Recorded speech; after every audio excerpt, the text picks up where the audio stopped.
जय माता दी। माता रानी आप सभी की मनोकामनाएं पूर्ण करे। आज नवरात्रि के दूसरे दिन सुनिए माँ ब्रह्मचारिणी की संपूर्ण कथा और आरती। माँ ब्रह्मचारिणी की पूजा नवरात्रि के दूसरे दिन की जाती है। ब्रह्मचारिणी का अर्थ होता है तप का आचरण करने वाली। देवी ब्रह्मचारिणी की पूजा करने वाले भक्त को अपने हर काम में सफलता प्राप्त होती है, वह हर ओर विजयी होता है। माँ ने अपने इस स्वरूप में सफेद वस्त्र धारण किए हुए हैं। माँ की दो भुजाओं में से दाहिनी भुजा में जपमाला और बाईं भुजा में कमंडल है। इनकी पूजा करने से भक्त के अंदर जप और तप की शक्ति बढ़ती है। माँ ब्रह्मचारिणी अपने भक्तों को संदेश देती हैं कि परिश्रम से ही सफलता प्राप्त की जा सकती है। भगवान शिव को पति रूप में प्राप्त करने के लिए माँ ब्रह्मचारिणी ने अत्यंत कठिन तप किया था।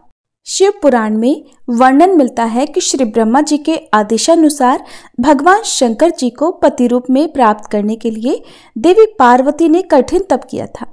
ब्रह्मा जी के आदेश के बाद महर्षि नारद जी ने देवी पार्वती को पंचाक्षर मंत्र यानी शिवाय नमः की दीक्षा दी। दीक्षा लेकर देवी पार्वती अपनी सखियों के साथ तपोवन में जाकर कठिन तपस्या में लीन रहने लगी। उनकी कठिन तपस्या का वर्णन शिव पुराण में मिलता है। माता पिता की आज्ञा लेकर देवी पार्वती ने सबसे पहले राजसी वस्त्रों का, अलंकारों का त्याग किया। उनकी जगह पर उन्होंने मूंज की मेखला धारण कर ली, वलकल वस्त्र धारण कर लिए, हार को गले से निकालकर मृग चर्म धारण किया और फिर गंगावतरण नामक पावन क्षेत्र में सुंदर वेदी बनाकर वे तपस्या में बैठ गईं। अपने मन और सभी इंद्रियों का निग्रह कर सभी इंद्रियों को अपने वश में कर देवी पार्वती ग्रीष्म काल में अपने चारों ओर अग्नि जलाकर बीच में बैठ गईं और ऊपर से सूर्य के प्रचंड ताप को सहन करती हुई वे अपने तन को तपाती रहीं। वर्षा ऋतु में वे खुले आकाश के नीचे शिलाखंड पर बैठकर दिन रात जल की धारा से अपने शरीर को सींचती रहीं। भयंकर शीत ऋतु में जल के बीचों बीच रात दिन बैठकर उन्होंने कठिन तप किया। इस प्रकार निराहार रहकर देवी पार्वती ने पंचाक्षर मंत्र का जप करते हुए सकल मनोरथ पूर्ण करने वाले भगवान सदाशिव के ध्यान में अपने मन को रमा दिया। अपनी पुत्री को विवाह लायक देखकर माता मैना और पिता हिमालय को अपनी पुत्री के विवाह की चिंता हुई। इतने में महर्षि नारद राजमहल में पहुंच गए। अपने महल में महर्षि को विराजमान देखकर राजा और रानी ने अपनी पुत्री के भविष्य के विषय में उनसे पूछा। त्रिकालज्ञ सर्वज्ञ तुम्हा गति सर्वत्र तुम्हारी, कहूँ सुता के दोष गुण मुनिवर हृदय विचारी। नारद जी ने देवी पार्वती का हाथ देखकर भविष्यवाणी की। सब लक्षण संपन्न कुमारी, होई संतत पियहि पियारी, सदा अचल एही कर अहिवाता, एही तेज सुपैहि पितुमाता। राजा हिमालय ने प्रश्न में बेटी के अवगुण पहले पूछे थे, किंतु देवर्षि नारद ने पहले पार्वती जी के गुणों का बखान किया। नारद जी चतुर और मनोवैज्ञानिक वक्ता हैं, वे सबके मन की बातें पढ़ लेते हैं। इसलिए देवी पार्वती के माता पिता से वे उनके दिव्य गुणों की चर्चा करते हैं। सद्गुणों की एक लंबी सूची नारद जी ने उनके सामने प्रस्तुत की। लेकिन जब देवी पार्वती के पिता ने पूछा कि हे देवर्षि, मेरी पुत्री में अगर कोई दोष हो तो वो भी बतला दीजिए, तब देवर्षि नारद बोले, सुनहु जे अब अवगुण दुईचारी, यानी कि आपकी पुत्री में 2-4 अवगुण भी हैं, उन्हें भी आप सुन लो। जोगी जटल अकाल मन नगन अमंगल वेश, अस स्वामी एही कहा मिलही परी हस्त असिरेख। नारद जी कहने लगे कि पार्वती पुत्री तो सर्वगुण संपन्न है, किंतु इनका पति जटाजूटधारी, दिगंबर और अमंगल वेश वाला होगा। नारद जी के मुंह से ये बात सुनकर देवी पार्वती के माता पिता तो बहुत उदास हो गए, किंतु देवी पार्वती को मन ही मन बड़ी प्रसन्नता हुई। जो विबाहु शंकर सन होई, दोषहु गुण सम कहे सब कोई। नारद जी ने पार्वती जी के माता पिता को बहुत समझाया कि जिन दोषों का वर्णन मैंने किया है वे सभी शंकर जी में हैं, और अगर पार्वती जी का विवाह भगवान शंकर से कर दिया गया तो ये दोष भी गुण में बदल जाएंगे। समरथ कहु नहीं दोषु गोसाई, रवि पावक सुरसरी की नाई। अंत में नारद जी ने माता पिता से ये तक कह दिया कि शिव जी को छोड़कर संसार में आपकी पुत्री के लिए कोई दूसरा वर है ही नहीं।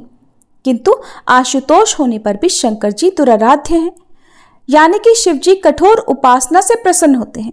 उनको प्राप्त करने का एक ही उपाय है कि पार्वती जी वन में जाकर कठिन तपस्या में लीन हो जाएं। तब देवर्षि नारद की प्रेरणा से अपने माता पिता की आज्ञा लेकर देवी पार्वती हिमालय के गहन वन में तपस्या करने के लिए चली गईं। पार्वती जी के तप में हठ से अधिक भगवान शिव को प्राप्त करने का अनुराग है, इसलिए शिव जी के चरणों का ध्यान करते हुए उन्होंने सभी प्रकार के सुखों का त्याग कर दिया। भगवान शंकर के चरण कमलों में नित्य नूतन अनुराग होने के कारण अब तो उन्हें अपने शरीर की भी सुध नहीं रही। उन्होंने तन और मन से पूरी तरह अपने आप को तपस्या में लीन कर लिया। 1000 वर्ष तक मूल और फल का और 100 वर्ष तक उन्होंने केवल शाक का आहार किया। कुछ दिन तक उन्होंने केवल पानी और हवा का सेवन किया और कुछ दिन के बाद इन्हें भी त्याग कर कठिन उपवास किया। फिर इन्होंने वृक्ष से गिरी हुई बेल की सूखी पत्तियां खाकर 3000 वर्ष बिताए। जब देवी पार्वती ने सूखी पत्तियां भी खाना बंद कर दिया, तब उनका नाम पड़ गया अपर्णा। तभी देवी पार्वती की इस कठिन तपस्या को देखकर आकाशवाणी हुई कि हे देवी, तुम्हारे मनोरथ पूर्ण हो गए। अब तुम हठ और तप छोड़कर अपने घर चली जाओ।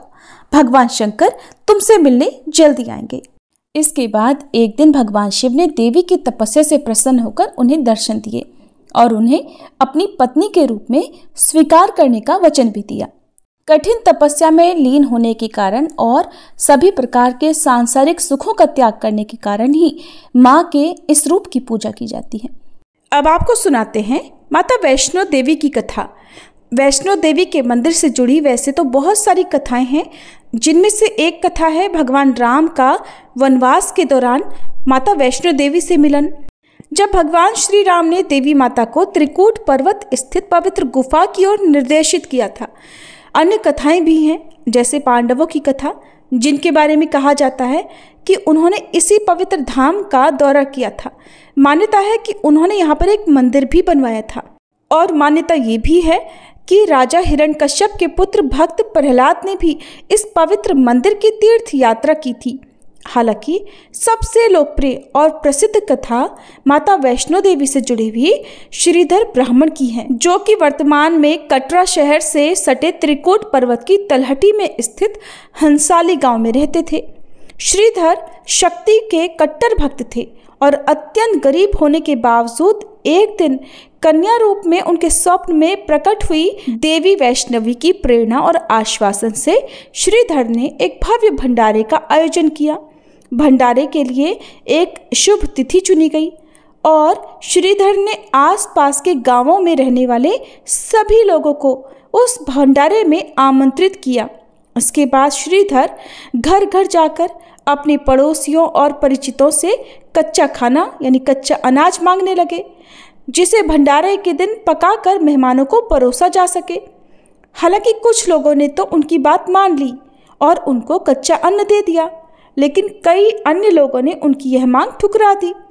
उन्होंने तो उन्हें बिना किसी संसाधन के ही भंडारा आयोजित करने की हिम्मत दिखाने के लिए ताना भी मारा, उन्हें चुनौती भी दी। अब जैसे जैसे भंडारे का दिन नजदीक आता गया, श्रीधर की चिंता बढ़ती गई। कारण यही था कि वो निर्धन थे। अब भंडारा आयोजित कर रहे हैं तो आमंत्रित मेहमानों के लिए भोजन की व्यवस्था कैसे की जाए। भंडारे से एक दिन पहले वाली रात श्रीधर को नींद ही नहीं आई। पूरी रात वह उलझन में उलझे रहे कि सीमित सामग्री में अपने मेहमानों को वो कैसे भोजन कराएंगे और उनके लिए उपलब्ध जगह में कैसे और क्या प्रबंध करें। जब सुबह हुई तो उन्हें अपनी समस्या का कोई संतोषजनक समाधान नहीं सूझा। तब उन्होंने अपने आप को भाग्य के भरोसे छोड़ दिया और उस दिन का सामना करने के लिए उठ खड़े हुए। अब वह अपनी झोपड़ी के बाहर पूजा करने बैठ गए। दोपहर होते होते मेहमान आने लगे। उन्हें पूरी तरह से पूजा में तल्लीन देखकर मेहमानों को जहाँ भी जगह मिली आराम से वहीं बैठने लगे। और अजीब बात यह थी, हैरानी वाली बात यह थी कि श्रीधर की छोटी सी झोपड़ी में बहुत बड़ी संख्या में मेहमान आराम से अपनी अपनी जगह बनाकर बैठ गए थे और फिर भी बहुत सारी जगह खाली पड़ी थी। पूजा समाप्त होने पर श्रीधर ने चारों ओर देखा तो बड़ी संख्या में मेहमान आए हुए थे। इतनी भारी संख्या में लोगों को उपस्थित देखकर उनकी चिंता तो और बढ़ गई। वो सोचने लगे कि अब मैं इनके लिए भोजन का प्रबंध कैसे करूं? मैं इतने सारे लोगों को भोजन करा भी पाऊंगा कि नहीं? ये सोच सोचकर वो तो चिंता के मारे आधे होने लगे। और फिर वहां पर जो कुछ भी हुआ उस पर सहसा किसी को विश्वास ही नहीं हुआ। जब श्रीधर इस तरह चिंतामग्न थे तभी उन्होंने माता वैष्णवी को एक छोटी सी कन्या के रूप में अपनी झोपड़ी के बाहर आते हुए देखा और झोपड़ी के अंदर हर तरह के भोजन बने हुए तैयार थे। माता वैष्णवी की कृपा से सभी मेहमानों को उनकी पसंद का भोजन कराया गया और गुरु गोरखनाथ के शिष्य भैरवनाथ द्वारा उठाई गई कुछ समस्याओं के बावजूद भी भंडारा बहुत सफल रहा। पंडित श्रीधर के इस भंडारे में भैरवनाथ नामक एक तांत्रिक भी आया। उसने उस कन्या अर्थात माँ वैष्णो देवी से मांस मदिरा की मांग कर दी। कन्या के मना करने पर उसने कन्या से उनकी वास्तविक पहचान पूछी और उनकी शक्ति की परीक्षा लेने की भी कोशिश की। भैरवनाथ माँ वैष्णो देवी की शक्ति को पहचान गया। माँ वैष्णो देवी ने भैरवनाथ को समझाने का प्रयास किया लेकिन उसने तो उनका ही पीछा करना शुरू कर दिया। तब माँ वैष्णो देवी ने भैरवनाथ से बचने के लिए त्रिकूट पर्वत की ओर प्रस्थान किया। उन्होंने गुफा में प्रवेश किया और ध्यान में लीन हो गई, लेकिन भैरवनाथ ने उनका पीछा नहीं छोड़ा। वह लगातार उनका पीछा करता रहा और आखिरकार वह गुफा के बाहर पहुंच ही गया। तब माँ वैष्णो देवी ने गुफा से बाहर आकर भैरवनाथ का वध कर दिया। मरते समय भैरवनाथ ने क्षमा याचना की और माँ ने उसे मोक्ष प्रदान कर दिया। कहा कि जो भी भक्त मेरे दर्शन करने के लिए आएगा वह तुम्हारे भी दर्शन करेगा, तभी उसकी पूजा लगेगी, तभी उसे तीर्थ यात्रा का पूर्ण फल प्राप्त होगा। भैरवनाथ का सिर भैरव घाटी में गिरा जहां आज भैरवनाथ का मंदिर स्थित है।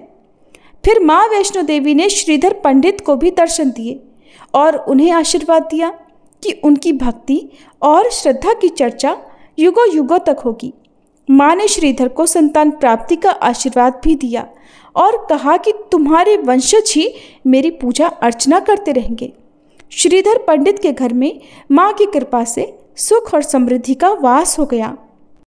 पंडित श्रीधर जी और माता वैष्णो देवी की ये कथा न केवल उनकी भक्ति और आस्था की कहानी है, बल्कि ये माता के चमत्कारिक शक्तियों और उनके भक्तों के प्रति अनंत प्रेम का भी प्रतीक है, और जो हमें सिखाती है कि सच्ची भक्ति और विश्वास से सभी कठिनाइयाँ दूर हो सकती हैं और देवी की कृपा से असंभव भी संभव हो सकता है। इस प्रकार हम सभी ने माँ वैष्णो देवी की कथा सुनी। सभी प्रेम से बोलिए माँ वैष्णो देवी की जय। अब सुनिए श्री दुर्गा सप्तशती का दूसरा अध्याय, और दूसरे अध्याय में देवताओं के तेज से देवी का प्रादुर्भाव और महिषासुर की सेना के वध का वर्णन किया गया है। आइए अब हम सब मिलकर माँ भगवती का ध्यान करके आज के अध्यायों का शुभारंभ करते हैं। मैं कमल के आसन पर बैठी हुई प्रसन्न मुख वाली महिषासुर मर्दिनी भगवती महालक्ष्मी जी का भजन करती हूँ, जो अपने हाथों में अक्षमाला, फरसा, गदा, बाण, वज्र, पद्म, धनुष, कुंडिका, दंड शक्ति, खड्ग, ढाल, शंख, घंटा, मधुपात्र, शूल, पाश और चक्र धारण करती हैं। मार्कंडेय ऋषि कहते हैं, पूर्व समय में देवताओं और असुरों में पूरे 100 वर्षों तक घोर संग्राम हुआ था। उसमें असुरों का स्वामी महिषासुर था और देवताओं के नायक इंद्र थे। उस युद्ध में देवताओं की सेना महाबली असुरों से परास्त हो गई। संपूर्ण देवताओं को जीतकर महिषासुर इंद्र बन बैठा। तब पराजित देवता प्रजापति ब्रह्मा जी को आगे करके उस स्थान पर गए जहां भगवान शंकर और विष्णु भगवान विराजमान थे। देवताओं ने महिषासुर के पराक्रम तथा अपनी पराजय का यथावत वृतांत उन दोनों देवेश्वरों से विस्तार पूर्वक कह सुनाया। वे बोले, भगवान, महिषासुर सूर्य, इंद्र, अग्नि, वायु, चंद्रमा, यम, वरुण तथा अन्य देवताओं के भी अधिकार छीनकर स्वयं ही सबका अधिष्ठाता बन बैठा है। उस दुरात्मा महिष ने समस्त देवताओं को स्वर्ग से निकाल दिया है। अब वे मनुष्यों की तरह पृथ्वी लोक पर विचरते हैं। दैत्यों की ये सारी करतूत हमने आप लोगों से कह सुनाई। अब हम आपकी ही शरण में आए हैं, उसके वध का कोई उपाय सोचिए। इस प्रकार देवताओं के वचन सुनकर भगवान विष्णु और शिव ने दैत्यों पर बड़ा क्रोध किया। उनकी भौहें तन गई और मुंह टेढ़ा हो गया। तब अत्यंत कोप में भरे हुए चक्रपाणी श्री विष्णु के मुख से एक महान तेज प्रकट हुआ।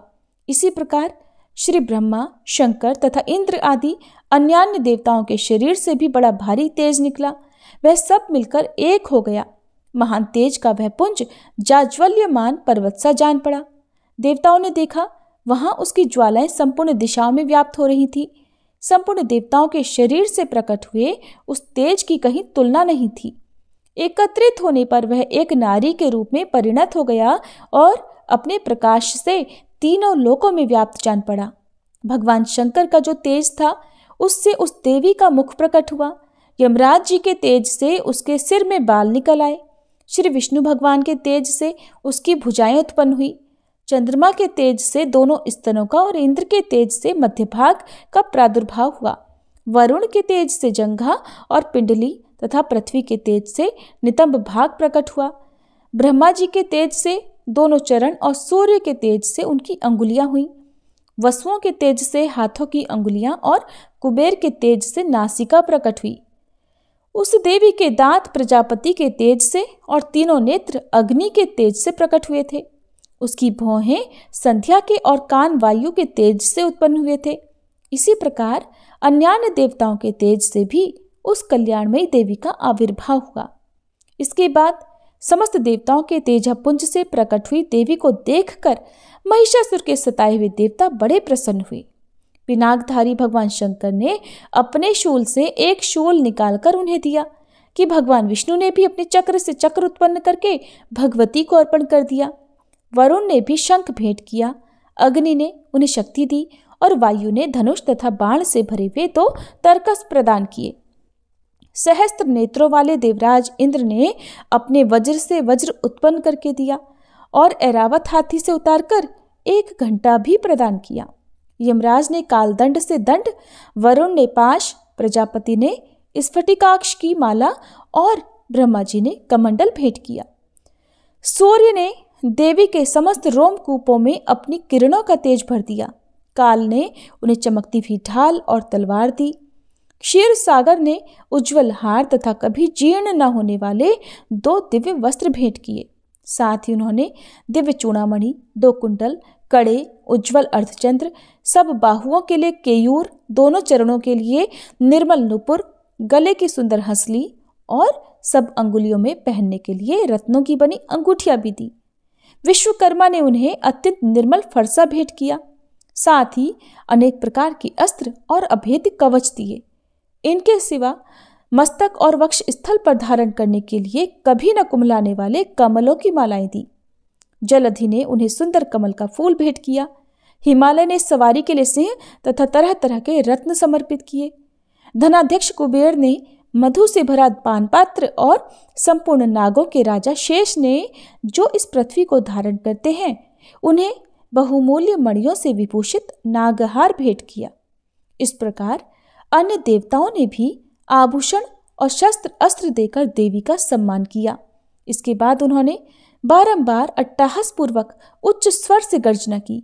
उनके भयंकर नाद से संपूर्ण आकाश गूंज उठा। देवी का वह अत्यंत उच्च स्वर से किया हुआ सिंहनाद कहीं समा नहीं सका। आकाश उसके सामने लघु प्रतीत होने लगा। उससे बड़े जोर की प्रतिध्वनि हुई, जिससे संपूर्ण विश्व में हलचल मच गई और समुद्र कांप उठे, पृथ्वी डोलने लगी और समस्त पर्वत हिलने लगे। उस समय देवताओं ने अत्यंत प्रसन्नता के साथ सिंह वाहिनी भवानी से कहा, देवी आपकी जय हो।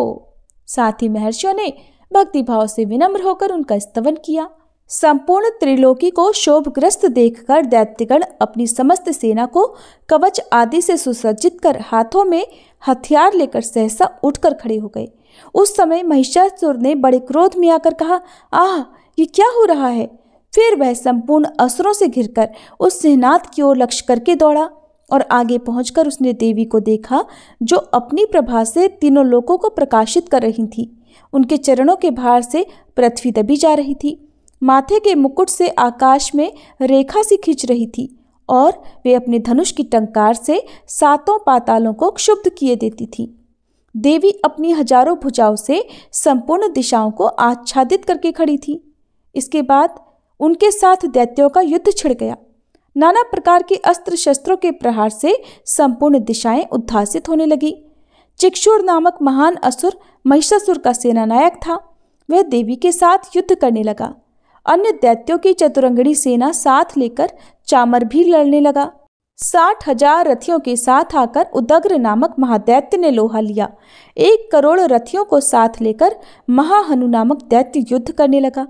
जिसके रोए तलवार के समान तीखे थे, वह असीलोमा नाम का महादैत्य 5 करोड़ रथी सैनिकों सहित युद्ध में आ डटा। 60 लाख रथियों से घिरा हुआ बाष्कल नामक दैत्य भी उस युद्ध भूमि में लड़ने लगा। परिवारित नामक राक्षस हाथी सवार और घुड़सवारों के अनेकों दल तथा 1 करोड़ रथियों की सेना लेकर युद्ध करने लगा। विडाल नामक दैत्य 5 अरब रथियों से घिरकर लोहा लेने लगा। इनके अतिरिक्त और भी हजारों महादैत्य रथ, हाथी और घोड़ों की सेना साथ लेकर वहां देवी के साथ युद्ध करने लगे। स्वयं महिषासुर उस रणभूमि में कोटि कोटि सहस्त्र रथ, हाथी और घोड़ों की सेना से घिरा हुआ खड़ा था। वे दैत्य देवी के साथ तोमर, भिंदीपाल, शक्ति, मूसल, खड्ग, परशु और पट्टिश आदि अस्त्र शस्त्रों का प्रहार करते हुए युद्ध कर रहे थे। कुछ दैत्यों ने उन पर शक्ति का प्रहार किया, कुछ लोगों ने पाश फेंके और कुछ दूसरे दैत्यों ने खड्ग प्रहार करके देवी को मार डालने का उद्योग किया। देवी ने भी क्रोध में भरकर खेल खेल में ही अपने अस्त्र शस्त्रों की वर्षा करके दैत्यों के वे समस्त अस्त्र शस्त्र काट डाले। उनके मुख पर परिश्रम या थकावट का रंच मात्र भी चिन्ह नहीं था। देवता और ऋषि उनकी स्तुति करते थे और वे भगवती परमेश्वरी दैत्यों के शरीरों पर अस्त्र शस्त्रों की वर्षा करती रही। देवी का वाहन सिंह भी क्रोध में भरकर गर्दन के बालों को हिलाता हुआ असुरों की सेना में इस प्रकार विचरने लगा मानो वनों में दावानल फैल रहा हो। रणभूमि में दैत्यों के साथ युद्ध करती हुई अंबिका देवी ने जितने निश्वास छोड़े वे सभी तत्काल सैकड़ों हजारों गणों के रूप में प्रकट हो गए और परशु, भिंदीपाल, खड्ग तथा पट्टिश आदि अस्त्रों द्वारा असुरों का सामना करने लगे। देवी की शक्ति से बढ़े हुए वे गण असुरों का नाश करते हुए नगाड़ा और शंख आदि बाजे बजाने लगे। उस संग्राम महोत्सव में कितने ही गण मृदंग बजा रहे थे। इसके बाद देवी ने त्रिशूल से, गदा से, शक्ति की वर्षा से और खड्ग आदि से सैकड़ों महादैत्यों का संहार कर डाला। कितनों को घंटे के भयंकर नाद से मूर्छित करके मार गिराया। बहुत तेरे दैत्यों को पाश से बांधकर धरती पर घसीटा। कितने ही दैत्य उनकी तीखी तलवार की मार से 2-2 टुकड़े हो गए। कितने ही गदा की चोट से घायल होकर धरती पर सो गए। कितने ही मूसल की मार से अत्यंत आहत होकर रक्त वमन करने लगे। कुछ दैत्य शूल से छाती फट जाने के कारण पृथ्वी पर ढेर हो गए। उस रणांगण में बाण समूहों की वृष्टि से कितने ही असुरों की कमर टूट गई। बाज की तरह झपटने वाले देव पीड़क दैत्यगण अपने प्राणों से हाथ धोने लगे। किन्हीं की बाहें छिन्न भिन्न हो गई, कितनों की गर्दनें कट गई। कितने ही दैत्यों के मस्तक कट कट कर गिरने लगे। कुछ लोगों के शरीर मध्य भाग में ही विदीर्ण हो गए। कितने ही महादैत्य जांघें कट जाने से पृथ्वी पर गिर पड़े। कितनों को ही देवी ने 1 बाह, 1 पैर और 1 नेत्र वाले करके 2 टुकड़ों में चीर डाला। कितने ही दैत्य मस्तक कट जाने पर भी गिरकर उठ जाते और फिर केवल धड़ के ही रूप में अच्छे अच्छे हथियार हाथ में लेकर देवी के साथ युद्ध करने लगते। दूसरे कबंध युद्ध के बाजों की लय पर नाचते थे। कितने ही बिना सिर के धड़ हाथों में खड्ग, शक्ति और इष्टि लिए दौड़ते थे और दूसरे महादैत्य ठहरो ठहरो ये कहते हुए देवी को युद्ध के लिए ललकारते थे। जहां वह घोर संग्राम हुआ था वहां की धरती देवी के गिराए हुए रथ, हाथी, घोड़े और असुरों की लाशों से ऐसी पट गई थी कि वहां चलना फिरना असंभव हो गया था। दैत्यों की सेना में हाथी, घोड़े और असुरों के शरीरों से इतनी अधिक मात्रा में रक्तपात हुआ था कि थोड़ी ही देर में वहां खून की बड़ी बड़ी नदियां बहने लगी। जगदम्बा ने असुरों की विशाल सेना को क्षण भर में ही नष्ट कर दिया। ठीक उसी तरह जैसे तिनके और काठ के भारी ढेर को अग्नि कुछ ही क्षणों में भस्म कर देती है, और वह सिंह भी गर्दन के बालों को हिला हिलाकर जोर जोर से गर्जना करता हुआ दैत्यों के शरीर से मानो उनके प्राण चुन लेता था। वहां देवी के गणों ने भी उन महादैत्यों के साथ ऐसा युद्ध किया जिससे आकाश में खड़े हुए देवतागण उन पर बहुत संतुष्ट हुए और फूल बरसाने लगे।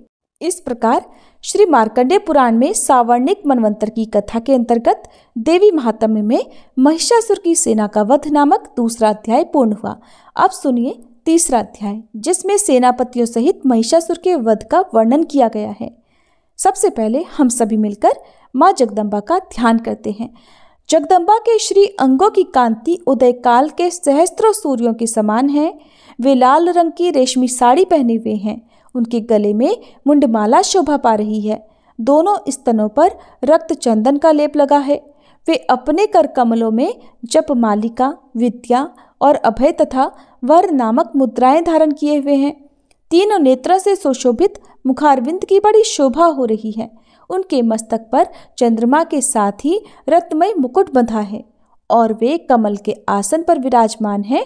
ऐसी देवी को मैं भक्ति पूर्वक प्रणाम करती हूँ। मार्कंडेय ऋषि कहते हैं, दैत्यों की सेना को इस प्रकार तहस नहस होती देख महादैत्य सेनापति चिक्षुर क्रोध में भरकर अंबिका देवी से युद्ध के लिए आगे बढ़ा।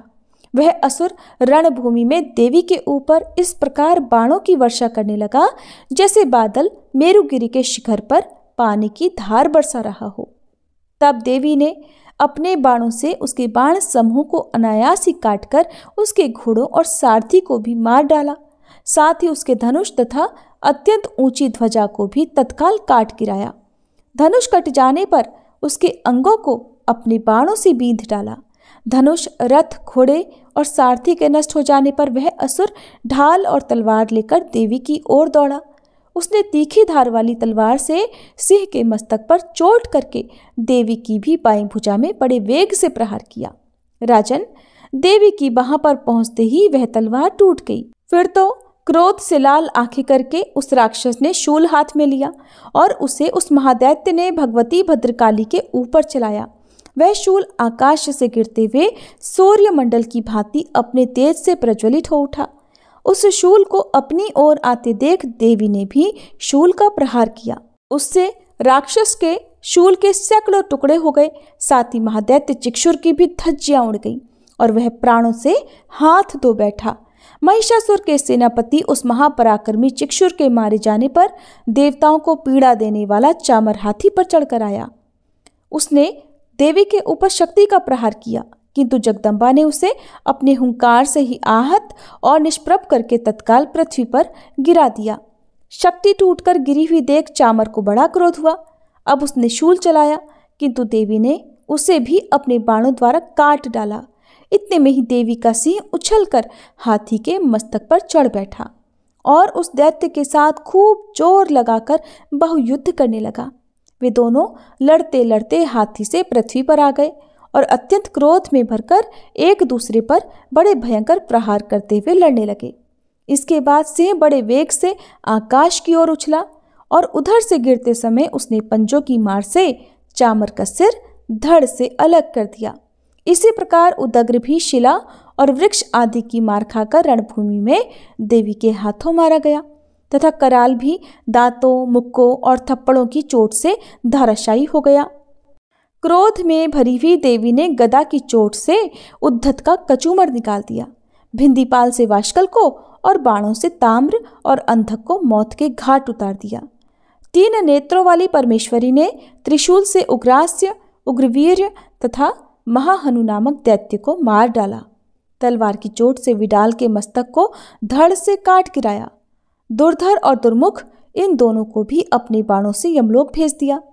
इस प्रकार अपनी सेना का संहार होता देख महिषासुर ने भैंसे का रूप धारण करके देवी के गणों को त्रास देना आरंभ किया। किन्हीं को थूथन से मारकर, किन्हीं के ऊपर खुरों का प्रहार करके, किन्हीं किन्हीं को पूंछ से चोट पहुंचाकर, कुछ को सींगों से विदीर्ण करके, कुछ गणों को वेग से, किन्हीं को सिंहनाद से, कुछ को चक्कर देकर और कितनों को निश्वास वायु के झोंकों से धाराशायी कर दिया। इस प्रकार गणों की सेना को गिराकर वह असुर महादेवी के सिंह को मारने के लिए झपटा। इससे जगदम्बा को बड़ा क्रोध हुआ। उधर महापराक्रमी महिषासुर भी क्रोध में भरकर धरती को खुरों से खोदने लगा और अपने सींगों से ऊंचे ऊंचे पर्वतों को उठाकर फेंकने और गरजने लगा। उसके वेग से चक्कर देने के कारण पृथ्वी क्षुब्ध होकर फटने लगी। उसकी पूंछ से टकराकर समुद्र सब ओर से धरती को डुबोने लगा। हिलते हुए सींगों के आघात से विदीर्ण होकर बादलों के टुकड़े टुकड़े हो गए। उसके श्वास की प्रचंड वायु के वेग से उड़े हुए सैकड़ों पर्वत आकाश से गिरने लगे। इस प्रकार क्रोध में भरे हुए उस महादैत्य को अपनी ओर आते देख चंडिका ने उसका वध करने के लिए महान क्रोध किया। उन्होंने पाश फेंककर उस महान असुर को बांध दिया। उस महासंग्राम में बंध जाने पर उसने भैंसे का रूप त्याग दिया और तत्काल सिंह के रूप में वह प्रकट हो गया। उस अवस्था में जगदम्बा ज्यों ही उसका मस्तक काटने के लिए उद्यत हुई, त्यों ही वह खड्गधारी पुरुष के रूप में दिखाई देने लगा। तब देवी ने तुरंत ही बाणों की वर्षा करके ढाल और तलवार के साथ उस पुरुष को भी बींध डाला। इतने में ही वह महान गजराज के रूप में परिणत हो गया और अपनी सूंड से देवी के विशाल सिंह को खींचने और गरजने लगा। खींचते समय देवी ने तलवार से उसकी सूंड काट डाली। तब उस महादैत्य ने पुनः भैंसे का शरीर धारण कर लिया और पहले की ही तरह चराचर प्राणियों सहित तीनों लोगों को व्याकुल करने लगा। तब क्रोध में भरी हुई जगन्माता चंडिका बारंबार उत्तम मधु का पान करने और लाल लाल आंखें करके हंसने लगी। उधर वह बल और पराक्रम के मद से उन्मत्त हुआ राक्षस गरजने लगा और अपने सींगों से चंडी के ऊपर पर्वतों को फेंकने लगा। उस समय देवी अपने बाणों के समूह से उसके फेंके हुए पर्वतों को चूर्ण करती हुई बोली। बोलते समय उनका मुख मधु के मद से लाल हो रहा था और वाणी लड़खड़ा रही थी। देवी ने कहा, ओ मूढ़, मैं जब तक मधु पीती हूँ तब तक तू क्षण भर के लिए खूब गरज ले। मेरे हाथ से यही तेरी मृत्यु हो जाने पर अब शीघ्र ही देवता भी गर्जना करेंगे। ऋषि कहते हैं, ऐसा कहकर देवी उछली और उस महादैत्य के ऊपर चढ़ गई। फिर अपने पैर से उसे दबाकर उन्होंने शूल से उसके कंठ में आघात किया। उनके पैर से दबा होने पर भी महिषासुर अपने मुख से दूसरे रूप में बाहर होने लगा। अभी आधे शरीर से ही वह बाहर निकलने पाया था कि देवी ने अपने प्रभाव से उसे वहीं रोक दिया। आधा निकला होने पर भी वह महादैत्य देवी से युद्ध करने लगा। तब देवी ने बहुत बड़ी तलवार से उसका मस्तक काट गिराया। फिर तो हाहाकार करती हुई दैत्यों की सारी सेना भाग गई और संपूर्ण देवता अत्यंत प्रसन्न हो गए। तब देवताओं ने दिव्य महर्षियों के साथ दुर्गा देवी का स्तवन किया। गंधर्वराज गाने गाने लगे और अप्सराएं नृत्य करने लगी। जय माता दी। इस प्रकार श्री मार्कंडेय पुराण में सावर्णिक मनवंतर की कथा के अंतर्गत देवी महात्म्य में महिषासुर वध नामक तीसरा अध्याय पूर्ण हुआ। आइए अब हम सभी मिलकर माँ ब्रह्मचारिणी की आरती गाएं। ओम जय ब्रह्मचारिणी माँ, मैया जय ब्रह्मचारिणी माँ, अपने भक्त जनों पर करती सदा दया। ओम जय ब्रह्मचारिणी माँ, दर्शन अनुपम मधुरम साधना रत रहती, भोले की आराधना मैया सदा करती। ओम जय ब्रह्मचारिणी माँ, बाएं हाथ में कमंडल दाहिने में माला, रूप ज्योतिर्मय अद्भुत सुख देने वाला। ओम जय ब्रह्मचारिणी माँ, देव ऋषि मुनि साधु गुण माँ के गाते, शक्ति स्वरूपा मैया सब तुझको ध्याते। ओम जय ब्रह्मचारिणी माँ, संयम तप वैराग्य प्राणी वो पाता, ब्रह्मचारिणी मैया को जो निश दिन ध्याता।